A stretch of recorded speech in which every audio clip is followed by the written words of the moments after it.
السلام عليكم ورحمة الله تعالى وبركاته. الإخوة الأخوات، لاباس عليكم؟ بخير هانيين. كنت باغي ندير واحد الحلقة خاصة على واحد الموضوع، ولكن ارتأيت أني نبدل، بحكم أني البارح كنت كنتفرج في اليوتيوب وجا قدامي واحد ردة فعل ديال واحد الأسرة فلسطينية على واحد الأغنية كانوا داروها الجمهور ديال الرجاء. عجباتني مني شتا، والله إلا دموع طاحوا لي. كلمات ما شاء الله زوينين، اللحن صبا، مقام صبا، مقام حزين زوين.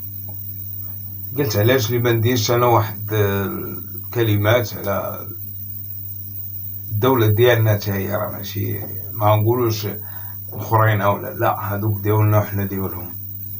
نسمعوا بعدا اغنية اللي سمعت، الا راه بزاف ديال الناس سامعينها وشايت اني نشاركها معكم. سمعوا.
صراحة والله ما قدرت نكملها، صراحة ما قدرتش نكملها.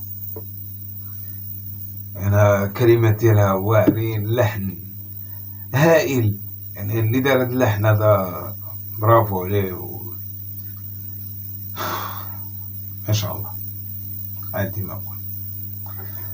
المهم أنا والله القسم بالله اليوم عاد كتبت هاد الكلمات، يعني كان بالإمكان يعني نلحنهم وكذا، وإنما قلت غادي نقولهم الكلام، مش باغي نقولهم بالدارجة، ولكن فضلت نقولهم باللغة العربية باش يسهل للناس، سواء المغاربة سواء اللي على برا المغرب، وخصوصا الناس ديال فلسطين يتصنتوا ليها. ونتمنى منكم بارطاجيو بزاف باش توصلهم، لأن احنا كاملين فداء ليهم، هادوك خوتنا، وما غاديش نرضاو بشي واحد يمسهم بشي حاجة. سمعوا. جفت دموع العين لأجلك يا فلسطين، دعوة خالصة من مسكين لله رب العالمين. تحيا تحيا فلسطين، أرض الشهداء الباسلين. يا رفح متى الفرح، يا غزة لك العزة، يا رام الله لك الله.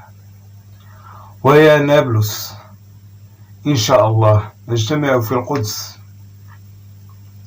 أما أطفال الحجارة هم رجال عن جدارة،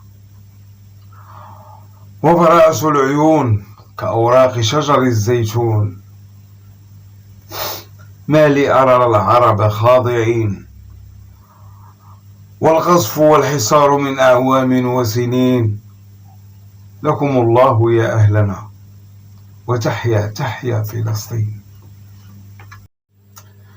كنتمنى هاد الكلمات يوصلوا للأهالي ديالنا في غزة وفي رام الله في نابلس في بيت لحم فلسطين كاملة. ما كرهتش يوصلوها، والسبب اللي غادي يجعلها توصل لنا بكم نتوما ان شاء الله، حيت كنت شحال هادي كنت درت واحد كلمات في الاهل ديالنا ديال فلسطين، نسمعوهم ونعاودو نرجعو. فلسطين يا دمعة في عيني أخاف أن أبكيها، فبكائي لا يزيدها شيئا ولا يغنيها.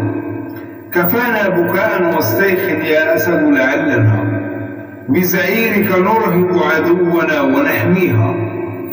القدس أولى القبلتين بدمائنا نرويها. آه يا مصر رسول الله بأرواحنا نفديها. كيف لا ولا حاضر لأمة تجهل ماضيها. ألا إن وعد الله حق فلا تيأسوا يا إخوتي، وسيندم من تخلى عنك من قريب الأرض أو قاسيها. هذه كنت درتها تقريبا هذه واحد قبل شي 7 شهور، ما لقاتش إقبال كبير. الحمد لله، نقول الحمد لله وصافي، ماشي مشكل. غير نبغي نقول على أن القضية ديال فلسطين من نهار عقلت، ملي كيكون عندنا في المدرسة يكون إنشاء مادة ديال الإنشاء ولا القضية الفلسطينية، تالي متى غنبقاو غير نهضرو، تالي متى غنبقاو غير نكتبو. راه إلا ما نضناش كاملين، راه ما هي وعد الله حق. راه غادي يجي واحد النهار اللي الحمد لله غادي وانا ما غير شويه ديال الجديه. الشعوب كنهضرش على الشعوب اي وحده تقول ليه شي جا بسم الله من الاول من دابا، اقسم بالله مشي ندافع على المسرى ديال الرسول صلى الله عليه وسلم، اولى القبلتين. علاش اللي يديوها اعزكم الله اليهود؟ علاش؟ هنا فين كتبقى المشكل. كنهضر دابا يعني باقي شويه محزوز، ولكن ان شاء الله فلسطين حرة ان شاء الله. السلام عليكم ورحمة الله وبركاته.